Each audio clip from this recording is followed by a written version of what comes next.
50 Cent endorses Donald Trump. Ghislaine Maxwell loses her effort to keep her Jeffrey Epstein testimony a secret. Jeffrey Toobin gets caught with his pants down. The debates are entirely rigged against Donald Trump. And Joe Biden's awful, terrible, no good, very bad week. All this and more on the very first long-form episode of Revved Up with Ram Thorburn. Every time who I am, well, how damn, I'm a man. 6 shooters in both my hands. I'm a cold-blooded brother, a real bad mother. Watch out, honey, here I am.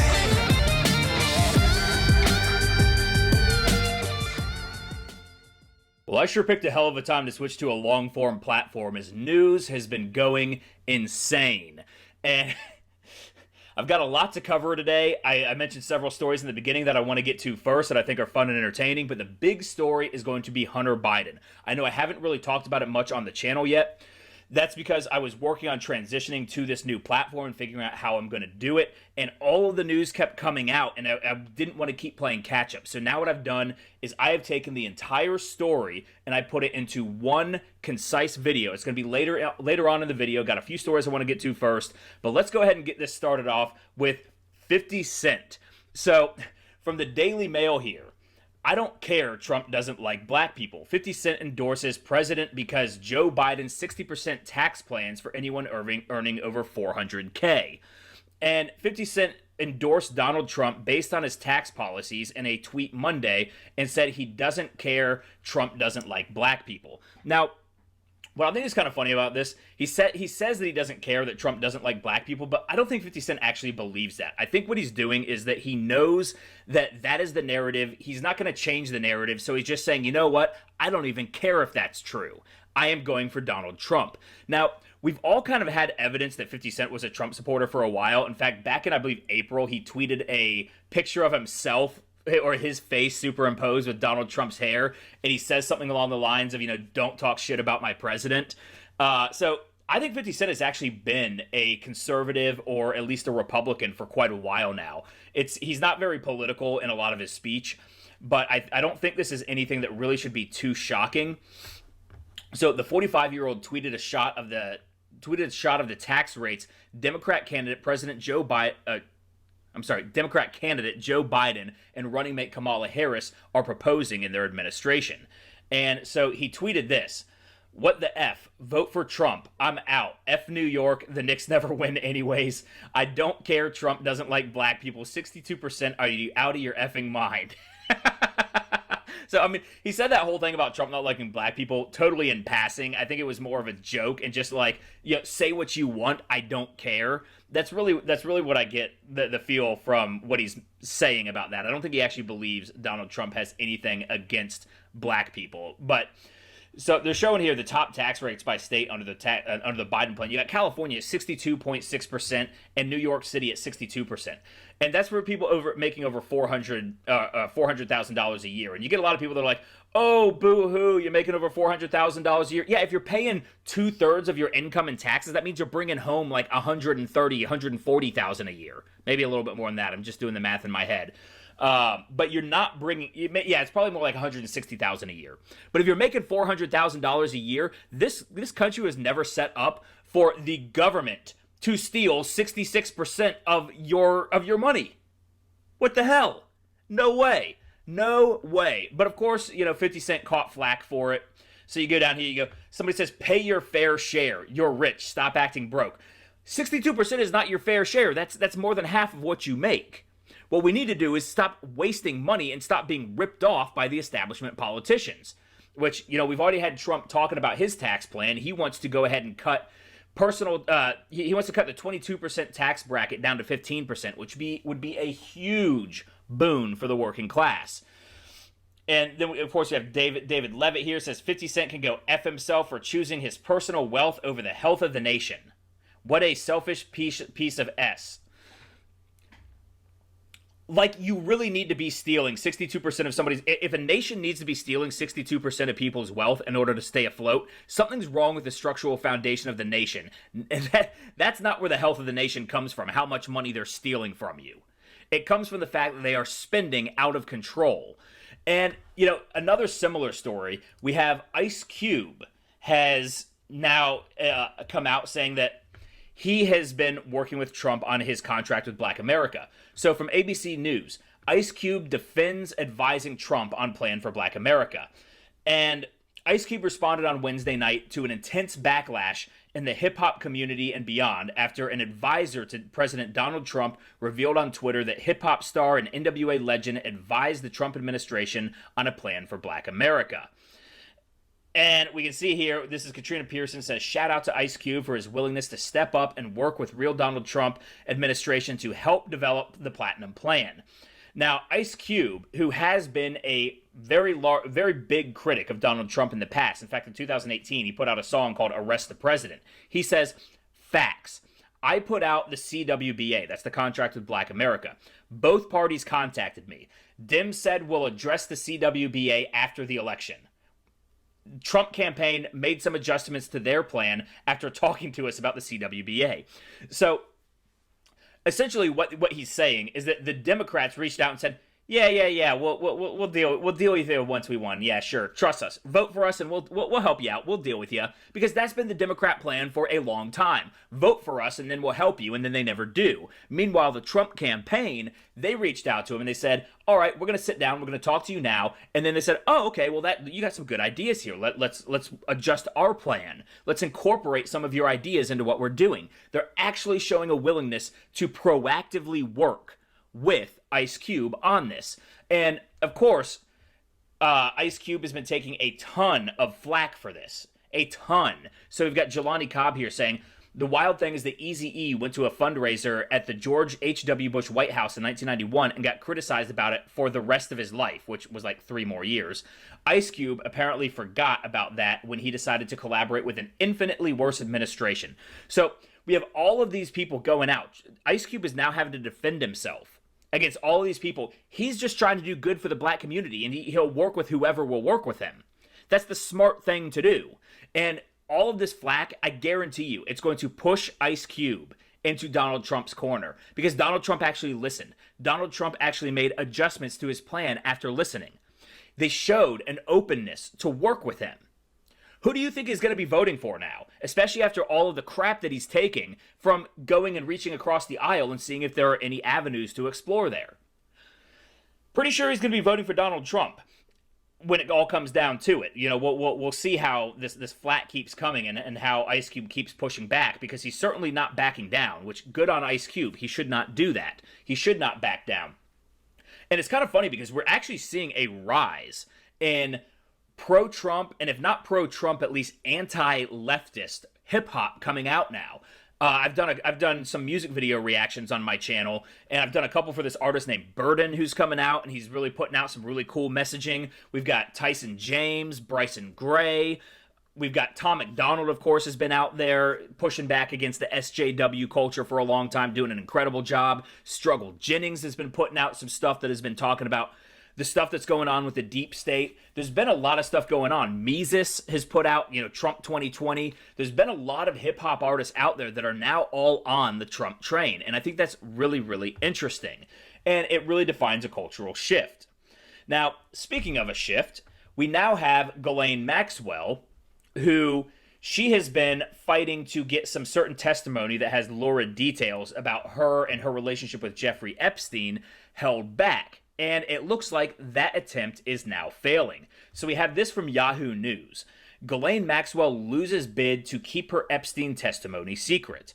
So from New York, a U.S. appeals court on Monday dealt Ghislaine Maxwell a blow by refusing to block the release of a deposition she gave concerning her relationship with the late financier and registered sex offender Jeffrey Epstein.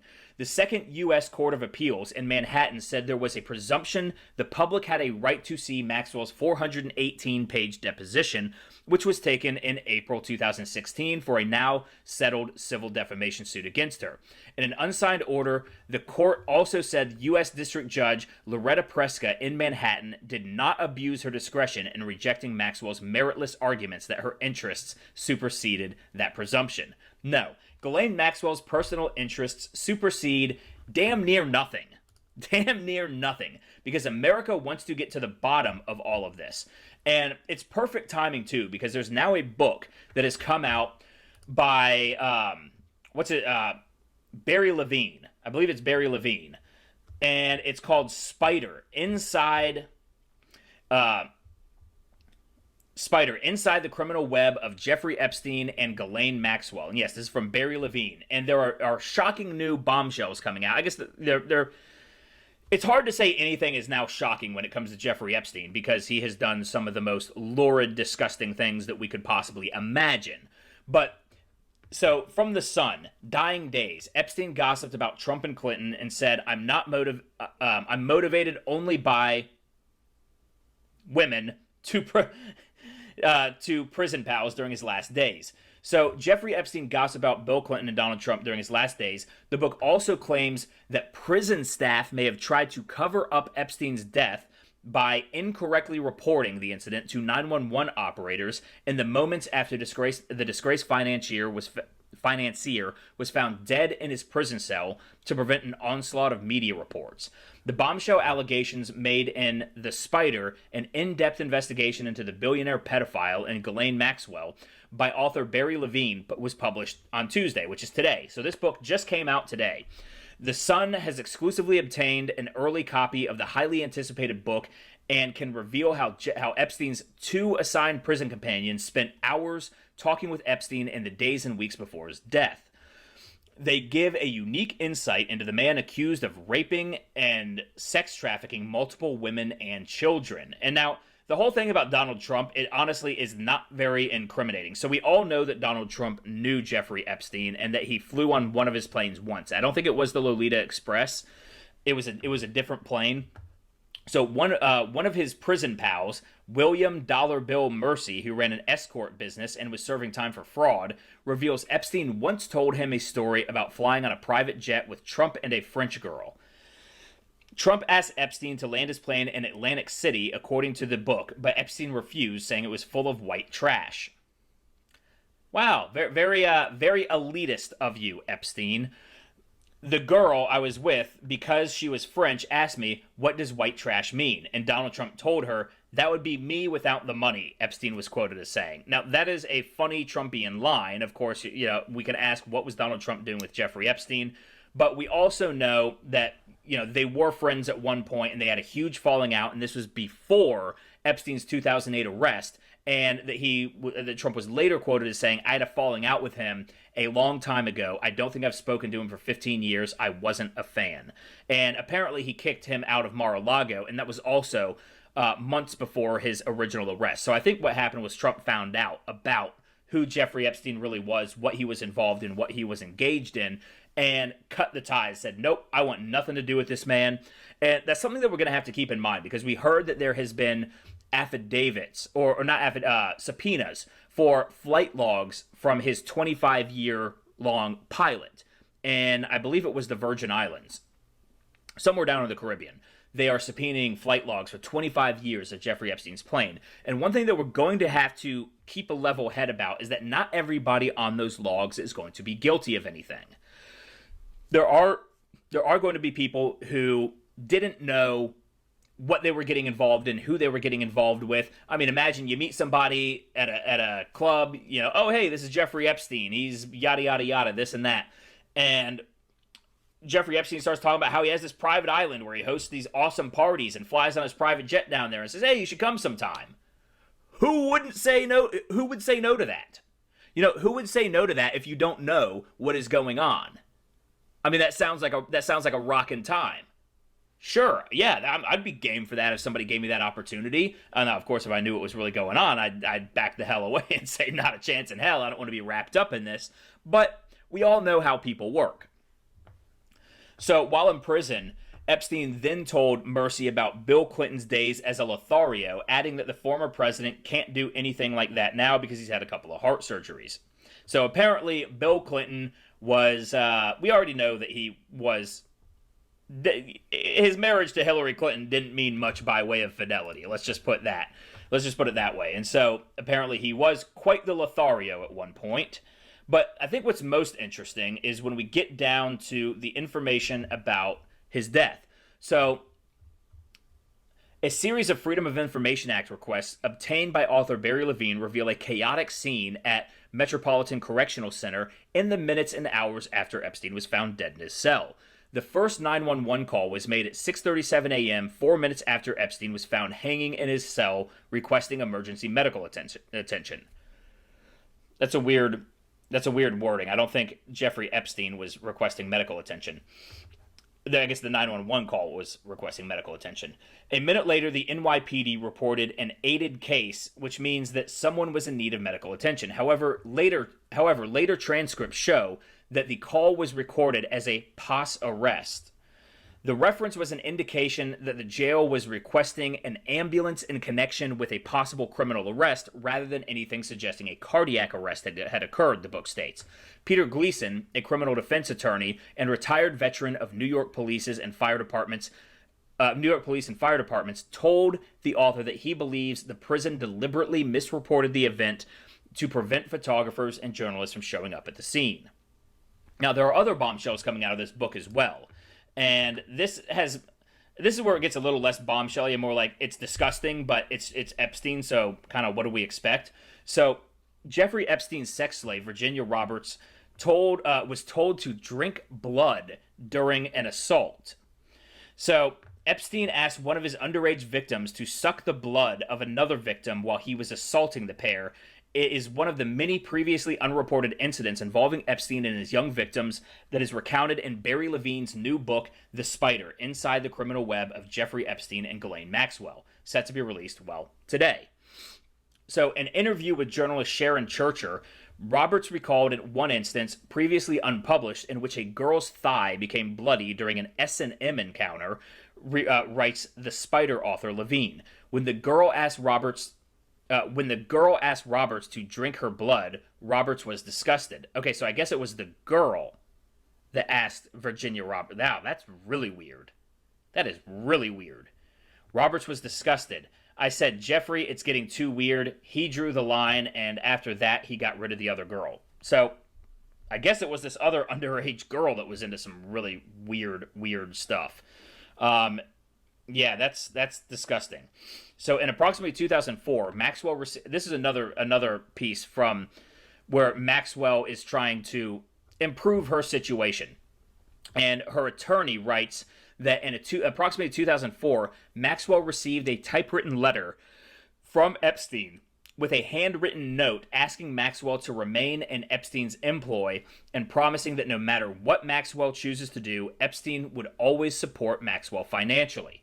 Now, there's been some other speculation about whether Ghislaine Maxwell was maybe really the one pulling the strings, because we all know her father, Robert Maxwell, had some ties to Mossad and Israeli intelligence, and Jeffrey Epstein's fortune kind of similarly matched Robert Maxwell's fortune, and so we weren't really sure exactly what was going on there, and we still don't to this day. Now, this would kind of put a pin in that if you were to believe Ghislaine Maxwell's attorneys, which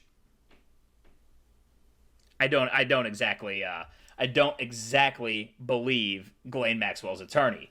Now, speaking of perverts named Jeffrey, we have another hilarious news story where Jeffrey Toobin of The New Yorker is suspended for cranking it on a Zoom call. Now, when it first came out, they were saying that he just accidentally exposed himself. But it looks to be that it was much worse than that. And Jeffrey Toobin, if you're not familiar with him, he is a vitriolic anti-Trumper. And let's just read what they have to say. The New Yorker suspended reporter Jeffrey Toobin after he was caught jerking it during a Zoom call last week with New Yorker and WNYC radio members, according to a report. Now, This is just funny. I mean, it's disturbing, and it's always fun to see an anti-Trumper go down in flames, but we really shouldn't be surprised, So they said here, both of the people who were on the call that were talking about it, who spoke on condition of anonymity in order to speak freely, noted that it was unclear how much each person saw, but they both saw Toobin whacking it. He was cranking it. He was. Oh my God, you can't make this stuff up. But Jeffrey Toobin, it's you go to his Twitter feed, and well, it's basically all him. Okay, if my computer will get this right here. So at the top, you see his book, True Crimes and Misdemeanors, The Investigations of Donald Trump, out August 4th. And if you follow his Twitter feed, it's basically all criticism of Donald Trump. Just so it's clear, Donald Trump today called for Barack Obama and Joe Biden to be indicted and prosecuted. Have our standards fallen so far that this kind of anti-democratic authoritarian behavior passes without criticism? Is this now normal? Well, when Joe Biden and Barack Obama are absolute criminals and they tried to overthrow his presidency, I think it's merited. I don't think that's anti-democratic and authoritarian. In fact, what I think is anti-democratic is when the people of the United States vote to elect Donald Trump to be their president, and then the former president works to undermine and overthrow the duly elected president. I think that is more anti-democratic and authoritarian as opposed to actually investigating how that happened and wanting consequences. But if you scroll through Jeffrey Toobin's thing, I mean, it's so much of just him retweeting people saying how much they love his book, and it really kind of does seem like his Twitter feed reads like a masturbatory self-aggrandizement for writing a book bashing Trump. So, yeah, kind of caught you there with your pants down, Jeffrey Toobin. But speaking of anti-Trump, we have to talk about the debates and how the elections and the debates are all rigged in favor of Joe Biden. So we saw the first debate with Chris Wallace, where he essentially acted as a tag team partner for Joe Biden. Then Steve Scully, who was supposed to moderate the second debate, which was ultimately canceled because COVID, and he was a former staffer of Joe Biden and was suspended for accidentally publicly tweeting to Trump critic Anthony Scaramucci about whether he should respond to President Trump about Trump calling him out for this and that. And now it's revealed that Kristen Welker, the final debate moderator, has very deep Democratic ties. And so we have this article here from the New York Post when it loads. Kristen Welker, upcoming presidential debate moderator, has deep Democratic ties. And so Trump supporters who took issue with hard questioning by previous moderators like Chris Wallace and Savannah Guthrie may find themselves pining for those combative hosts after Welker is done with the president. Welker comes from an established Democratic Again, I don't like using Democratic because the Democrats are anything but Democratic. Established Democrat family who have poured cash into party coffers and to Trump opponents for years. Her mother, Julie Welker, a prominent real estate broker in Philadelphia, and father, Harvey Welker, a consultant engineer, have donated tens of thousands of dollars to Democrat candidates and close to $20,000 to Barack Obama alone. There was also $3,300 for Joe Biden's 2020 campaign and $2,100 for Hillary Clinton's doomed 2016 presidential effort against Trump. Another $7,300 was contributed to the Democrat National Committee between 2004 and 2020. In 2012, Welker and her family celebrated Christmas in the White House with the Obamas. Wow. So you've got Joe Biden that gets to land Chris Wallace, who is basically his tag team partner. Then he lands one of his former staffers in Steve Scully in a debate that ultimately didn't happen, and instead ended up being town halls where he lands George Papadopoulos, a former Clinton staffer. And now he gets Kristen Welker, who is sitting there in the White House, celebrating Christmas in the White House that Joe Biden was working in. Yeah. Seems a little bit rigged to me. Seems just a little bit rigged. So we also have, through Welker's tenure as a White House correspondent, she has earned her reputation for a scathing style of questioning. Mr. President, yes or no? Have you ever worked for Russia? Yes or no? She demanded during a confrontation in January 2019. I remember when that happened, actually. I remember that exchange, and I remember being like, Yeah, can't stand this woman. So she's going to be the one that gets to moderate the third debate on Thursday. So the treatment stands in stark contrast to her handling of Democrat politicos. In March 2016, Welker was busted on live television tipping off Hillary Clinton's communication director, Jennifer Palmieri, about at least one question she planned to ask her during a post-debate interview in Michigan. At the time, Clinton was locked in a fierce fight for the Democratic nomination against Senator Bernie Sanders. And so she straight up told her, "I'm going to ask you about Flint." So anyone who's ever dealt with Welker knows she's an activist, not a reporter. The White House press team views her the same way they would AOC or Pelosi if they walked into the office, a White House official told the Post. So they're Biden is essentially getting allies to moderate everything that he's doing.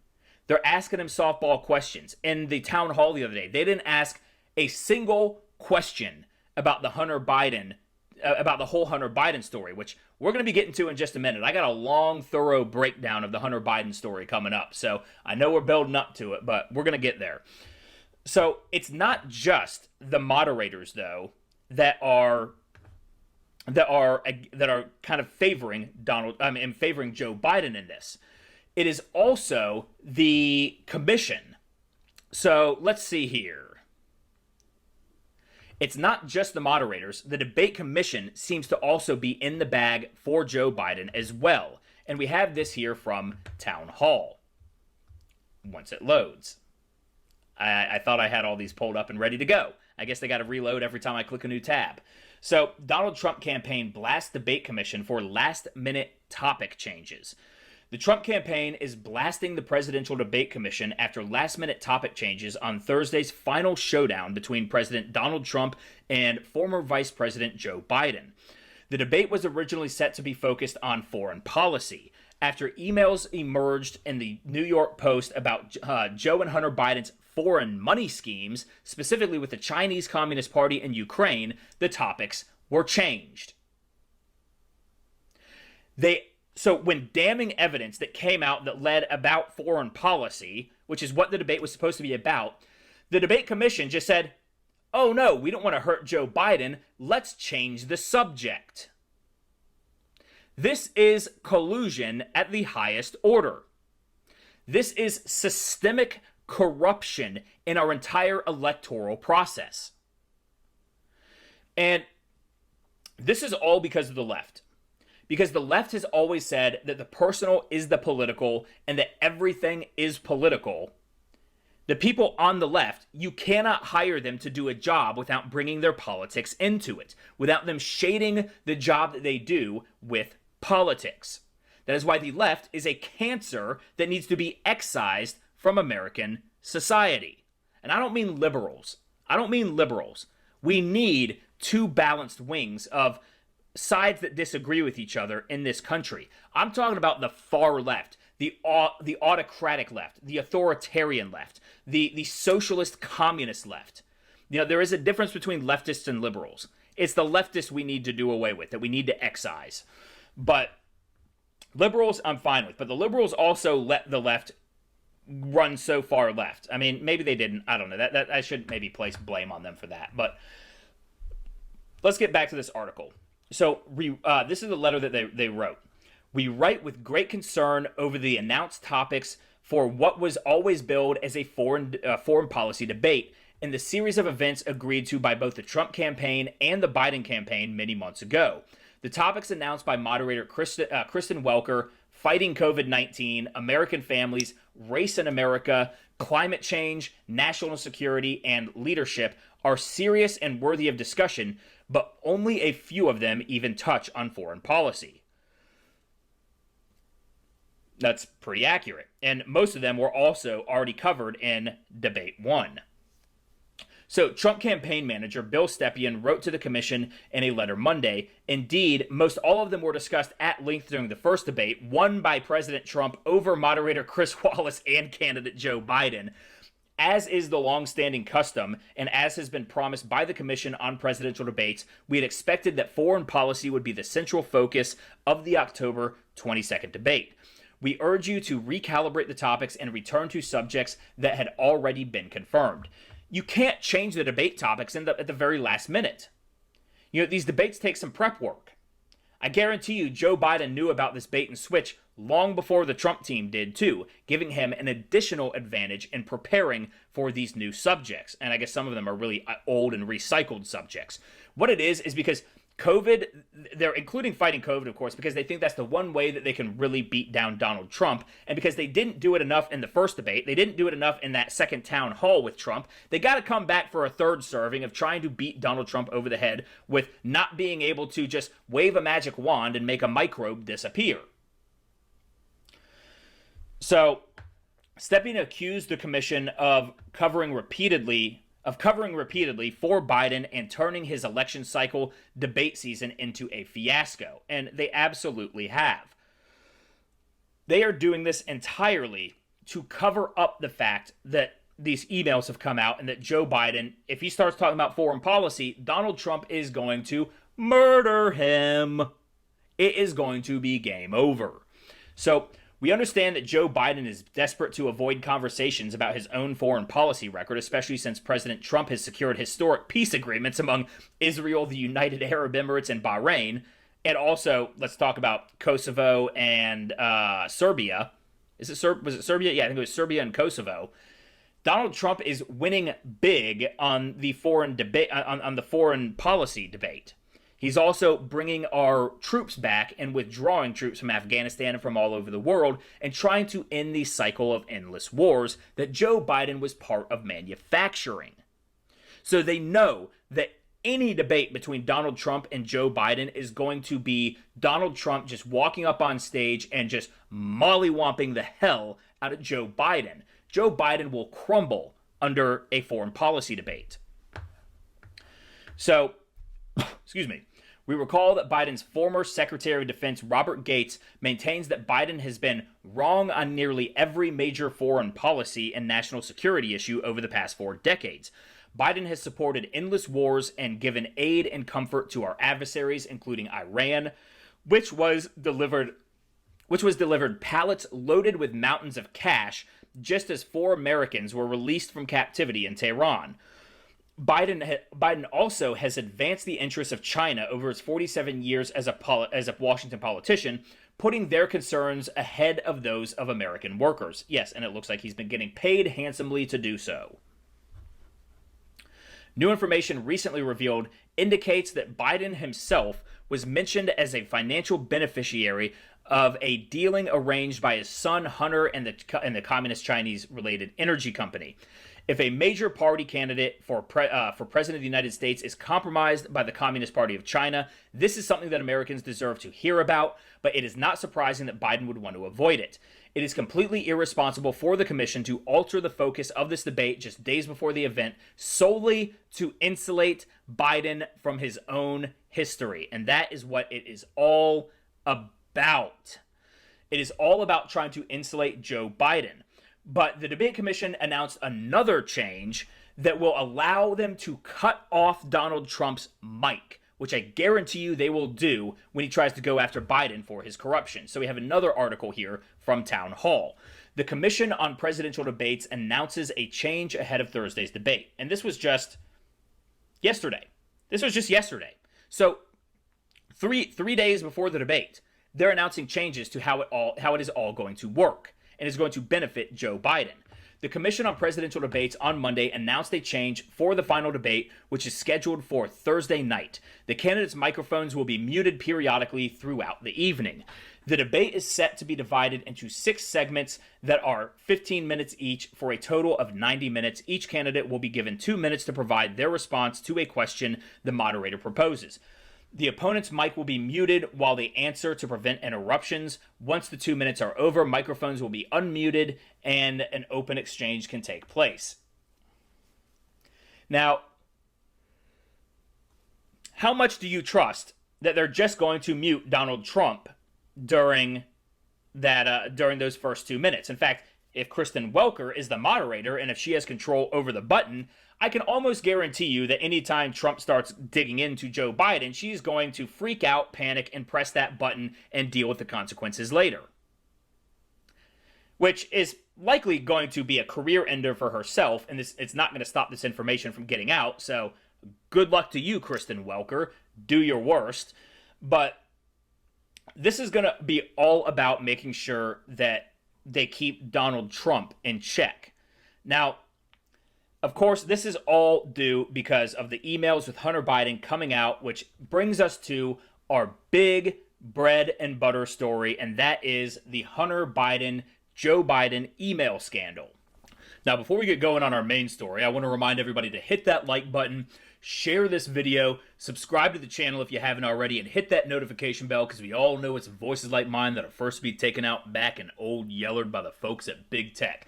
Speaking of those big tech companies, if you want to follow me on them, I'm on Facebook, Twitter, and Instagram at Ram Thorburn. Also on some of the alt tech sites, Minds, Parler, and Pill.net at Ram Thorburn. Also, you can find me on some of the alt tech video sites. I'm on BitChute and Rumble, also at Ram Thorburn. And if you would like to contribute to the channel, there are links to my Subscribestar, Patreon, and PayPal down in the description below.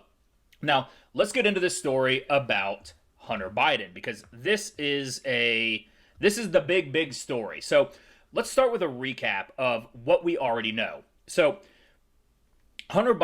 there's a whole bunch of emails coming out from Hunter Biden's laptop that he had taken into a repair shop in Delaware, and he never picked it back up.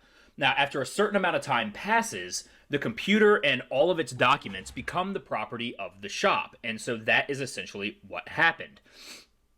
The shop owner took ownership of the hard drive. He opened it up. He saw what was there, and it raised alarm bells. So the shop owner first sent the laptop to the FBI, who seemingly did nothing with it. Now, this is a little concerning because the FBI seemed to have had this laptop during Trump's whole impeachment fiasco back earlier this year. Wow, is that really this same year? 2020 has been a very, very long year. Very long year indeed. It seems like 3 years ago that Trump was getting impeached.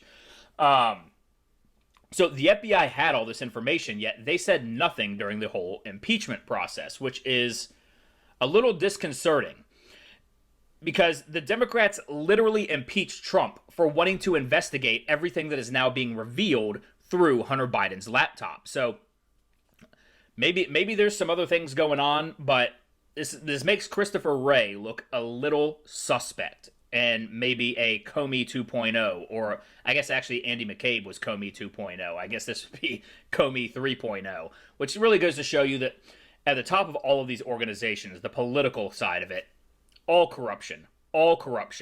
And this is exactly why we elected Donald Trump, was to weed all of this stuff out, to get rid of the deep state, to get rid of, or to loosen the grip of power from these unelected bureaucrats. And what they've been doing with this whole thing is it has been a slow roll release of information. And they've been doing that because if they dumped it all at once, Joe Biden could denounce it, say, oh no, this isn't real, this is all fake. But when you slow roll it and put it out piece by piece, Biden doesn't know what's coming next. So it makes him weary to talk about it. And we're going to get more into Biden's response in just a little bit because it's been interesting and hilarious. So they've slow rolled this out, and we're going to start with the corruption, and then we're going to talk about some more interpersonal issues pertaining to Hunter and Joe Biden and some other things that might be coming out with this. So the whole thing started with an email from Vadim Pizarski, who is Burisma's third highest ranking executive, thanking Hunter Biden for the opportunity to meet Joe Biden, to meet Hunter Biden's father.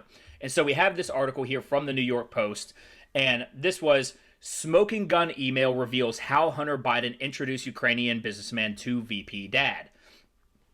Hunter Biden introduced his father, then Vice President Joe Biden, to a top executive at a Ukrainian energy firm less than a year before the elder Biden pressured government officials in Ukraine into firing a prosecutor who was investigating the company, according to emails obtained by the Post. Now, Twitter came out and said that Joe Biden had nothing to do with the firing of that Ukrainian prosecutor.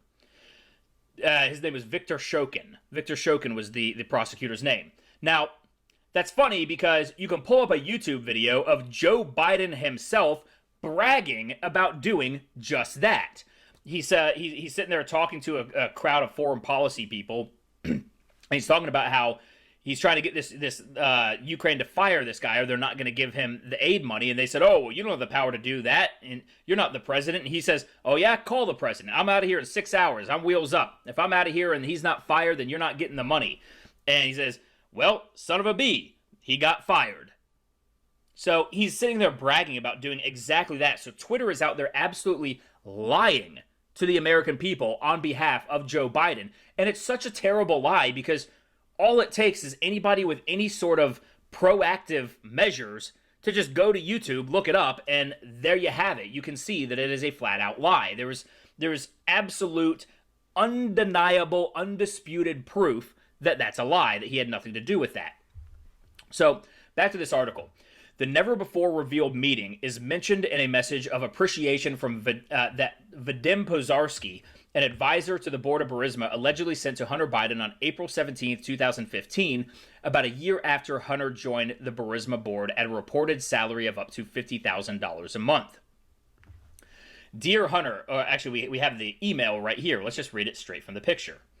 Dear Hunter, thank you for inviting me to DC and giving an opportunity to meet your father and spend some time together. It's really an honor and pleasure. As we spoke yesterday, it would be great to meet today for coffee, yada, yada, yada. And that is from Vadim Pozharsky. And you can actually see, it's from Vadim Pozharsky here at Ukraine, or vpozharsky.ukraine@gmail.com to Hunter Biden, hbiden at rosemontseneca.com. So it's it's not a fake email when it has his Rosemont Seneca address on it. Not like somebody made Hunter Biden 357 or whatever, and at gmail.com. It wasn't anything like that. And so that's a pretty clear smoking gun email right there. And let's see here. So this means that Joe Biden absolutely lied when he said that he never spoke to his son about dealings in Ukraine. And we know that he did that undeniably because we have this USA Today article from September 21st, 2019, where Biden says, "I never talked to son Hunter about overseas business dealings." That seems to be an outright lie. And then we had more damning evidence come out involving lucrative business deals with a communist Chinese energy company. And so we have this from the New York Post. And email reveals how Hunter Biden tried to cash in big on behalf of family with Chinese, on behalf, sorry about that, the New York Post. New York Post is an annoying site to do these websites from because they have that thing that just keeps coming down every time we get that. So, emails reveal how Hunter Biden tried to cash in big on behalf of family with Chinese firms. So, Hunter Biden pursued lucrative deals involving China's largest private energy company, including one that he said would be interesting for me and my family, which is a big indicator right there that he is not operating alone, that he has, it's a family business. It's a family crime business. So, one email sent to Biden on May 13th, 2017 with the subject line, "Expectations," include details of remuneration packages for 6 people involved in an unspecified business venture. Biden was identified as chair slash vice chair, depending on agreement with CEFC, an apparent reference to the former Shanghai-based conglomerate CEFC China Energy Company. His pay was pegged at $850, and the email also noted that Hunter has some office expectations he will elaborate. Wonder what those office expectations were. Probably like an 8-ball of Coke a day or something. Who knows? Or as we're going to see later, could be something even more unsavory than that. So, in addition, the email outlined a provisional agreement under which 80% of the equity or shares in the new company would split equally among the 4 people whose initials correspond to the sender and 3 recipients, with H apparently referring to Hunter Biden. And so we have the emails here from James Gilliar, expectations, and we see the people that were included on this: Tony Bobulinski, and Rob Walker and Hunter Biden. And as I had already alluded to, we have discussed and agreed the following remuneration packages, and you can see all of this right here. So Hunter Biden gets $850. Hunter has some office expectations. He will elaborate. And then there's this. At the moment, there is a provisional agreement that the equity will be distributed as follow: 20 to H, and then this is the big thing right here: 10 held by H for the big guy. Now, of course, the big guy could be Fat Albert. Who knows? Now, I'm pretty sure we know it's Joe Biden. Pretty sure that we know it is Joe Biden. So, the deal also listed Tim for Jim and Tim held for H by the big guy. Neither Jim nor the big guy were further identified until now. So we actually have confirmation now that Hunter Biden email detailing alleged business ties confirmed, and that the big guy is Joe Biden himself. So Joe Biden was getting a cut of everything that Hunter Biden was doing here. So let's see here. An email thread that appears to show Hunter Biden pursuing a lucrative energy business deal in China and possibly cutting his father in on the action has been verified as authentic by one of its recipients. Fox News reported Friday night. The Fox News report also cast light on a tantalizing mystery in the emails as first raised by the Post, a reference to 10% of the proposed business equity perhaps going to the big guy.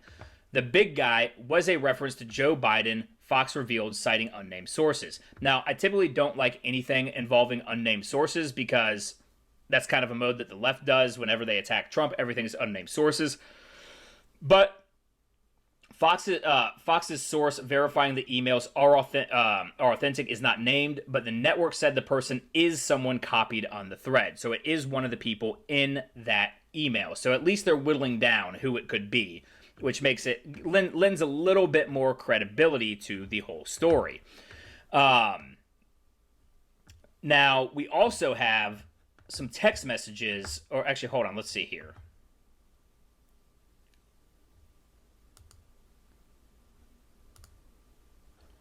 Hunter Biden said that he pays half his salary to his father. So this is really starting to look more and more like Hunter Biden is actually being used by his father as a proxy to enrich himself and the rest of the family. Kind of makes Hunter Biden look like a pawn in all of this for all of Hunter Biden's disgusting habits and everything. I mean, we saw that, I wasn't really going to talk about it, but we saw pictures of, him smoking a crack pipe, him doing blow, him engaging in certain lewd behavior with women, all kinds of stuff. So, former New York Mayor Rudy Giuliani alleged that Hunter Biden admitted in an unverified text that he gave half of his salary to his father, Democratic presidential nominee Joe Biden. This is looking like it's how a crime family operates. So Giuliani, who is President Trump's personal attorney, made the accusation during an exclusive interview with the Daily Caller White House correspondent Christian Daddick. Hunter Biden's comments allegedly come during an unconfirmed text exchange with his daughter that hasn't been reported or published and was obtained by Giuliani. So, this is what the text said. All during the time that I've been disrespected, I've been the one who has supported the family for 30 years, and unlike Pop, I'm not going to require you to give half of your salary to me. So that was the message that Hunter Biden apparently sent his daughter.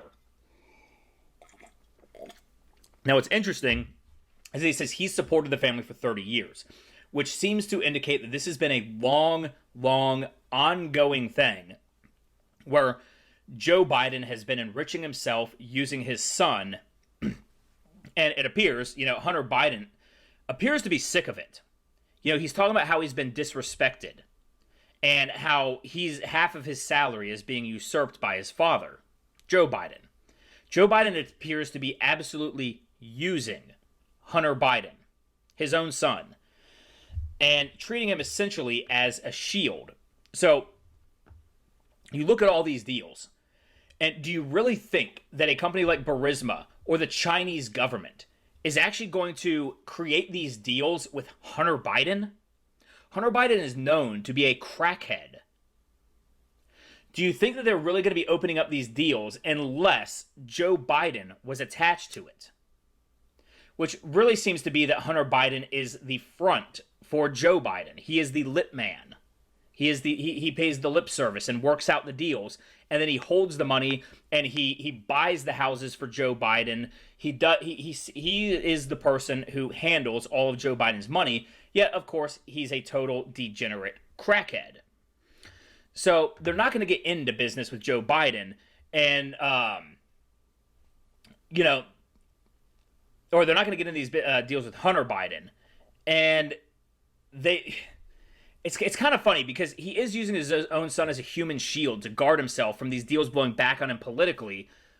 But you got to admit, Joe Biden cannot be very smart. If keep it in the family, sure, but the crackhead. You're going to leave the crackhead to do all this? And Joe Biden has been in government for 47 years, yet somehow he lives in this lap of luxury, which further indicates that Hunter Biden is essentially his mule. He is his mule to front these deals for him. Really, really sad stuff. And, there's been stories about Joe Biden, how he was the dumbest person in law school. Somebody from his class in law school said that he was the dumbest person there, that he had to cheat and plagiarize his way through law school, and which is no surprise because he's plagiarized multiple speeches in his past. He plagiarized JFK, Robert RFK. He plagiarized a British, I think some British politician.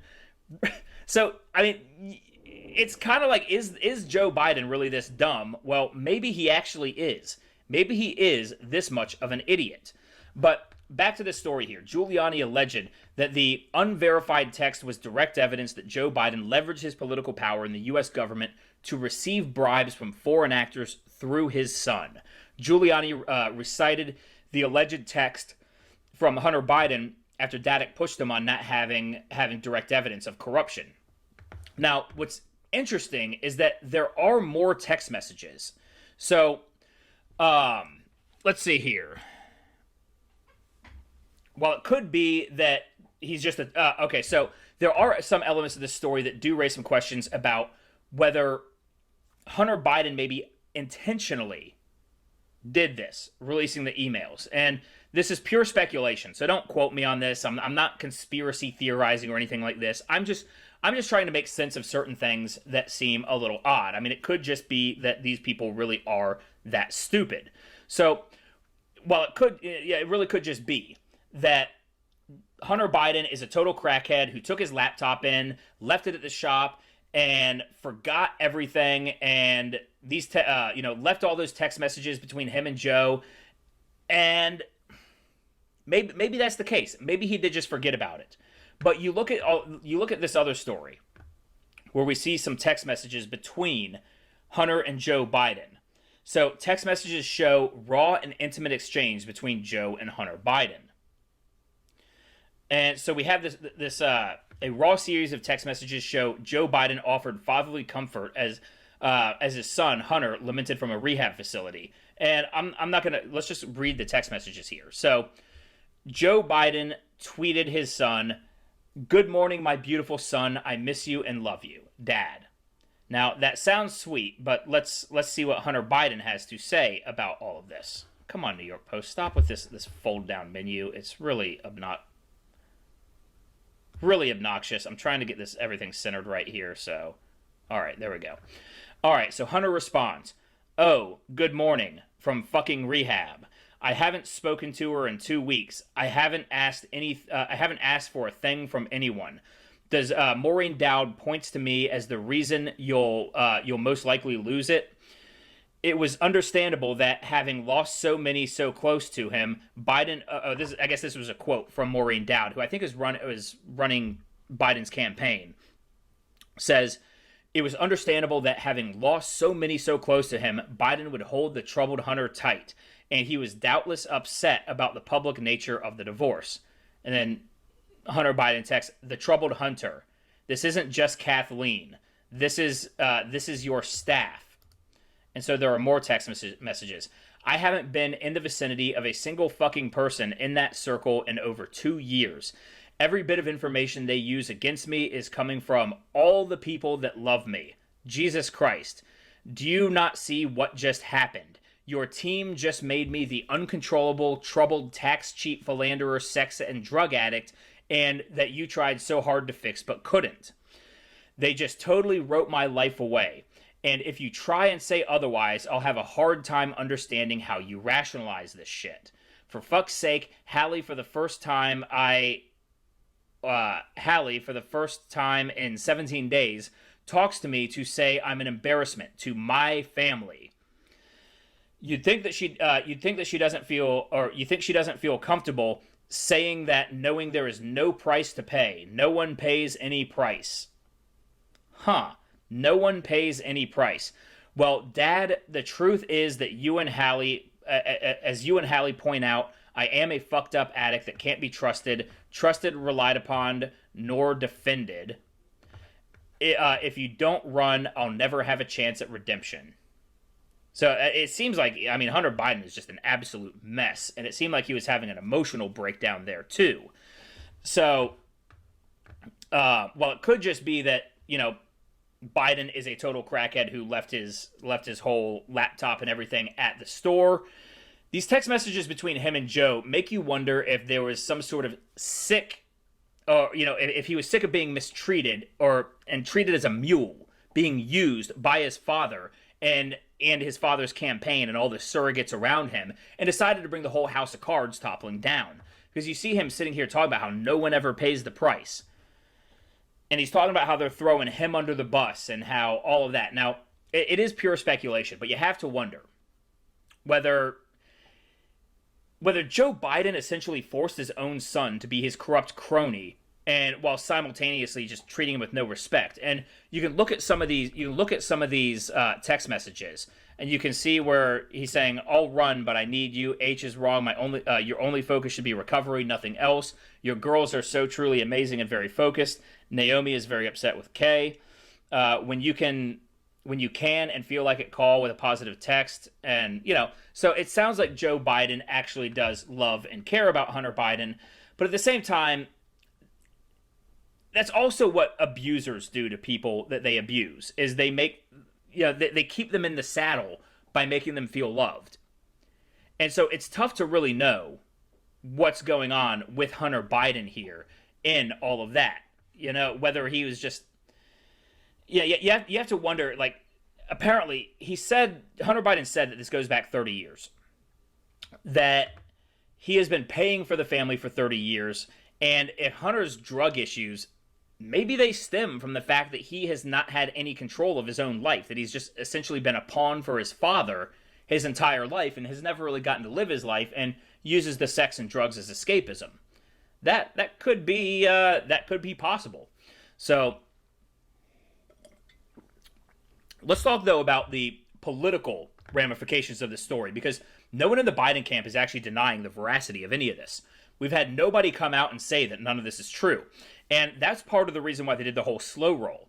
Because anytime you deny something, well, you don't know if proof is coming out. Which also tends to be sort of a admission of guilt in and of itself. So I think the bottom line is they're just busted here. They're just busted.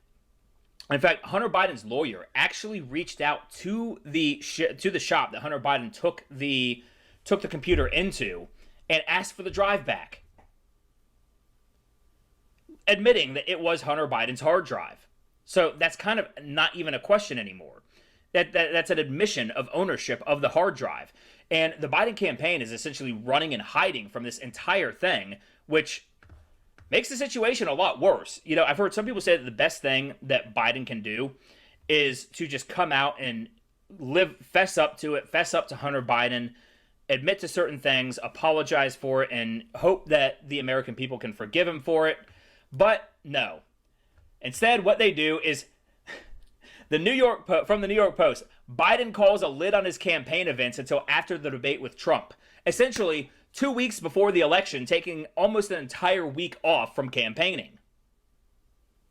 This is very, very bad for Joe Biden. I don't think Joe Biden, they're not denying it. They're not denying any of this. So, of course, it really is. So, there's not really a whole lot to read into this. All you really got to know is that he is running scared from this. Apparently, he lashed out at somebody who asked him a question about it.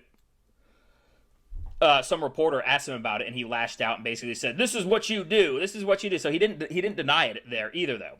So it seems to be that it's absolutely true. And so, of course, while Biden is putting a lid on his campaign, the establishment is doing everything they can in their power to put a lid on this story. So we all know how the big tech companies were actively blocking this story from ever being released on social media, and they went so far as to censor the New York Post, one of the oldest newspapers in the country that was started in the early 1800s by Alexander Hamilton himself. And Twitter went so far as to block the accounts of White House Press Secretary Kayleigh McEnany and the Trump campaign, which is starting to borderline on election interference. And in fact, I don't think it borderlines on it. I think it crosses that line and absolutely is election interference. And this is what I've been talking about whenever you hear me say that the Democrats and the establishment have been outsourcing and privatizing the dissolution of our constitutional rights. This is exactly what I'm talking about. This is it to a T. They can't abolish our rights because of the Constitution. They can't do it through governmental processes. So they use the corporations who have rights as people. They have rights as people. They're using them as shields to do the bidding of dissolving our constitutional rights for them. And I've been talking about this for a while. I've been pointing this out for a while, and it is becoming clear as day that that is absolutely what is happening. But it's not just big tech. The media is also covering up this story blatantly. And so we have this from the Washington Examiner. ABC, CNN, ignore Hunter Biden email story. Other networks less than 10 minutes combined of coverage from this. And this was from October 17th, so this was last week. I guess some places have been talking about it more, but they've been talking about it in a different manner. We'll get to that in a minute. So, major television networks largely ignored a bombshell report about former Vice President Joe Biden and his son Hunter's overseas business dealings. On Wednesday and Thursday, ABC, CBS, NBC, CNN, MSNBC, and two town halls featuring Joe Biden and President Trump dedicated 9 minutes and 47 seconds on the New York Post Hunter Biden email report, amounting to 0.2% of the overall 92-hour period, according to Media Research Center's Newsbusters website. So they are absolutely trying to pull the wool over the American people. They're using big tech to stop us from spreading it around, and then they're not talking about it themselves. If you think these people are not working in concert together, I don't know what the hell is wrong with you. You're brain dead if you believe that. This is absolutely, they're all working in concert. And we've also seen that the Biden campaign has been hiring big tech. So they hired a former Facebook executive. These people can just pick up the phone. They can see the story break and they just say, hey, you still got friends over at Facebook? You mind giving them a call and, making sure this doesn't spread? And that's what they do. That is what they do. So CNN and ABC reportedly ignored the story entirely, while NBC spent 45 seconds discussing it. MSNBC covered the story the most, dedicating 4 minutes and 34 seconds of coverage over a 96-hour period. Even when journalists mentioned the story, they devoted much of their time to knocking it down. MRC Deputy Research Director Jeffrey Dickens wrote at Newsbuster. And that is true. All they have been doing is trying to cover this entire thing up. And there was another part down here also going back to big tech with Andy Stone, who is an executive at Facebook. He says, While I will intentionally not link to the New York Post, I want to be clear that this story is eligible to be fact-checked by Facebook's third-party fact-checking partners. In the meantime, we are reducing its distribution on our platform. This is part of our standard process to reduce the spread of misinformation. We temporarily reduce the distribution pending on fact-checker review. Yet, did they do this when the New York Times posted the Donald Trump's tax story? Did they do this at all through the entire Russiagate hoax? No, they did not. All of their fact-checkers go one way and one way only, and that is to protect the Democrats, to protect the establishment, to protect the left, and to hurt Donald Trump. These people need to be indicted for interfering in our election. This is outright, it is blatant, it is in our faces. They are doing absolutely nothing to hide what they are doing here. And they're not the only ones trying to pull the wool over the eyes. It's not just big tech. It's not just media. We have all of these other establishment players. These old establishment players, they're running the same old establishment narrative of Russian disinformation. So we have this article here from Breitbart. Clapper and Brennan. Hunter Biden emails are Russian disinformation, whether genuine or not. They're basically saying, no matter what, it's just the Russians. This is just lazy at this point. It really goes to show you that they are backed into a corner. And this is James Clapper here and then John Brennan right here. And those disgusting old men are likely going to be tried for treason at some point in the near future. And hopefully they get convicted because they are terrible. They are terrible. So more than 50 former intelligence officials led by Obama-era Director of National Intelligence James Clapper have signed an open letter alleging the newly released Hunter Biden emails are Russian disinformation. These people's backs are against the wall. This is desperation because this is such a feeble excuse, especially after everybody. All they're doing is hoping that we completely forget that the whole Russian collusion thing was a hoax and just recycling that old narrative. Oh, this is still Russian collusion. Give me a goddamn break. So even if they're real, this is disinformation. That's what they're trying to tell you. This is this is the Orwellian 1984 2 + 2 = 5 business right here. Where they're saying even if they're real, it's still disinformation. So Clapper, who helped push the conspiracy theory that there had been collusion between Donald Trump's presidential campaign and the Russian government, was joined by others, including former CIA director John Brennan, who also promoted the Russia hoax. And this is their letter here. We write to say that the arrival on We write to say that the arrival on the U.S. political scene of emails purportedly belonging to Vice President Biden's son, Hunter, much of it related to his time serving on the board of the Ukrainian gas company Burisma, has all the classic earmarks of Russian information operation. Oh yeah, like what? You gonna get into the specifics about that? No, you're not, because you're gaslighting, and you cannot back it up because you are lying. So, we want to emphasize that we do not know if the emails provided by the New York Post by President Trump's personal attorney, Rudy Giuliani, are genuine or not, and that we do not have evidence of Russian involvement, just that our experience makes us deeply suspicious that the Russian government played a significant role in this case. So, they have no evidence. They're just saying, from our experience, we just think it's the Russians.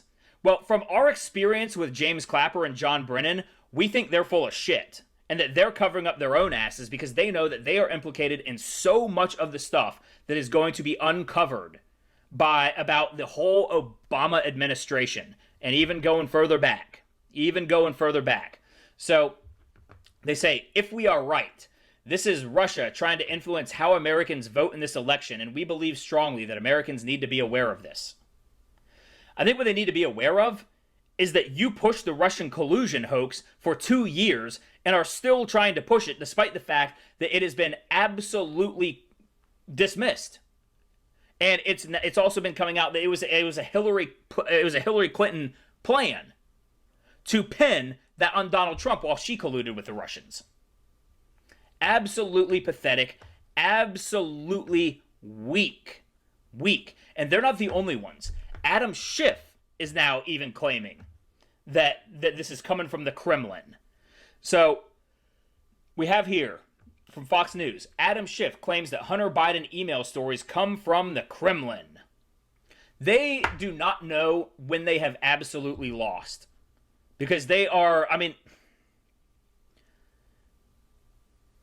don't know how they can sit there and look at, and say to themselves that this is actually going to fly with the American people. They are, either they're incredibly stupid, or they have so much hubris that they think that the media can actually continue to cover for them, and that the American people are so stupid that they still believe the media. No. Nobody believes the media anymore. This is another desperate lie from a desperate deep state that is hanging on by a thread, and they know that their day is up. And we know that this isn't Russian disinformation because we have here DNI John Radcliffe. Well, I'll just play the clip. It is Adam Schiff, the chairman of the House Intelligence Committee, who, as you pointed out on Friday, said that the intelligence community believes that Hunter Biden's laptop and the emails on it are part of some Russian disinformation campaign. Let me be clear. The intelligence community doesn't believe that because there's no intelligence that supports that. And we have shared no intelligence with Chairman Schiff or any other member of Congress that Hunter Biden's laptop is part of some Russian disinformation campaign. It's simply not true. And this is exactly what I said I would stop when I became the director of national intelligence. And that's people using the intelligence community to leverage some political narrative. And in this case, apparently Chairman Schiff wants anything against his preferred political candidate to be deemed as not real, and is using the intelligence community, or attempting to use the intelligence community, to say there's nothing to see here. Don't drag the intelligence community into this. Hunter Biden's laptop is not part of some Russian disinformation campaign, and I think... Hold on, let's see if it'll finish playing here. It's clear that the American people know that. Yeah. I think we all know by now, and at least those of us who aren't entirely brainwashed by the establishment, by the narrative, by all of that, we all know that this is absolute BS. And we also have here, on top of that, we have the documents that show Hunter Biden's signature on the receipts from the store. So documents obtained by... Oh, that went on to the next video. Hold on. Damn autoplay. So let me get back to this here once my computer gets... All right, so documents obtained by Fox News appear to show Hunter Biden's signature on paperwork from the Delaware computer repair shop where the former vice president's son reportedly dropped off a laptop that included emails related to his overseas business dealings. The documents allegedly signed by Biden details repair work that had to be performed on 3 MacBook Pro laptops at the Mac shop in Wilmington, Delaware. And we have the pictures here. So, let's go to the original picture.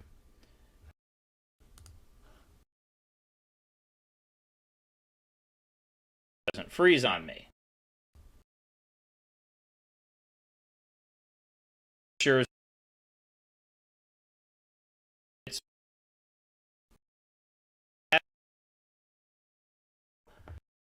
It will unfreeze itself.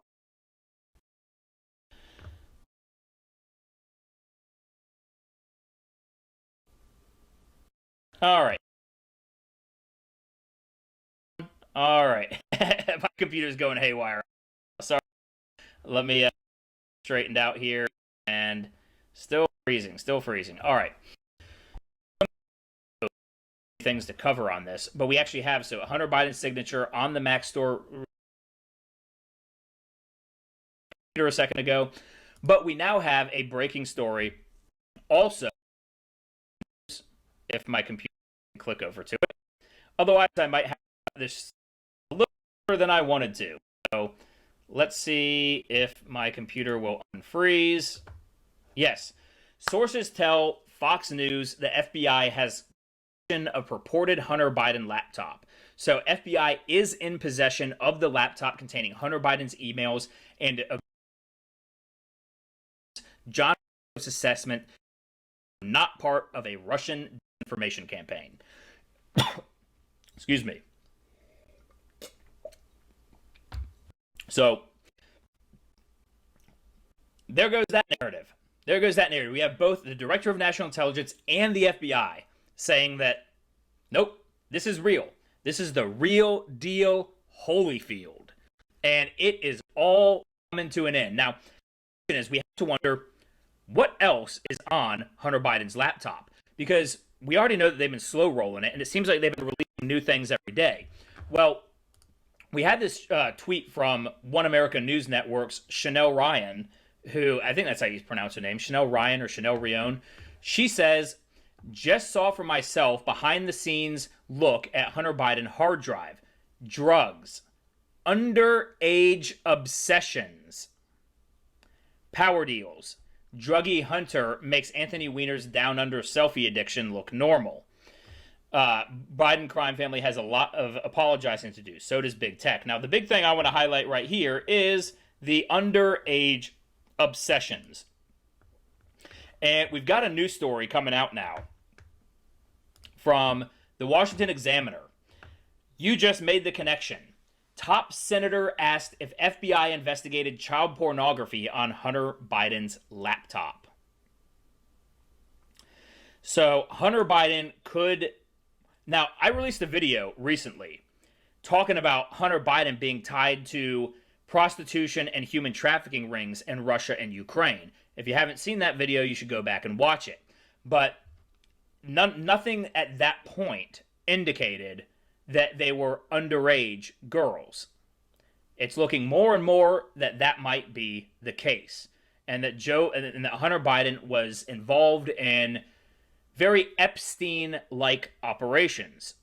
So, a top Republican senator acknowledged the possibility that the FBI investigated whether there was child pornography on a laptop and hard drive that allegedly belonged to Hunter Biden. At this point, we know that it was Hunter Biden's. We can drop the allegedly now. Journalist Maria Bartiromo asked Senator Ron Johnson, the chairman of the Senate Homeland Security and Governmental Affairs Committee, about a Business Insider report that described faint handwriting on a subpoena served last year to a Delaware business that was given a water-damaged MacBook Pro to repair but was never retrieved, and a hard drive with its contents. The hardware purportedly contained data about foreign business dealings and other matters related to the son of former Vice President Joe Biden. The subpoena appeared to show the FBI agent who served it was someone named Joshua Wilson. There was a Joshua Wilson, according to a Star Ledger report published last year, who was an FBI agent based in New Jersey who spent nearly 5 years investigating child pornography. But it remains unclear if this is the same Wilson that what exactly the Bureau was investigating. So we know that it was a Joshua Wilson in the Bureau. I'm gonna lean towards this is likely it. So Bartiromo twice asked Johnson, a lead congressional investigator, if he knows of any connection on her Fox News program, Sunday Morning Futures. And Johnson referred, I think you just made the connection. Again, this is what the FBI, I think, has to come clean about. The Wisconsin Republican said in his first reply. Johnson was alluding to his letter to FBI Director Chris Wray about the laptop last week. So it looks like this was being investigated for child pornography cases last year, before any of this even came to light. So I think we got more bombshells coming. And I think over this week is going to just be a day after day bombshell. And I will try to keep up. But as of yet, this is what we have on the whole Hunter Biden email situation. So that's going to be it for the first episode, the first long-form episode where I'm going to be covering multiple stories of Revved Up with Ram Thorburn. Again, I had to choose with a complicated story, this complicated of a story, to have my first long-form episode on. So Hopefully it wasn't too much of a shit show for you guys. If you stuck around to the end here, please go ahead and like, share, subscribe, all that good stuff. And as always, rev your engines, ride hard, and fight like hell. Every time who I am.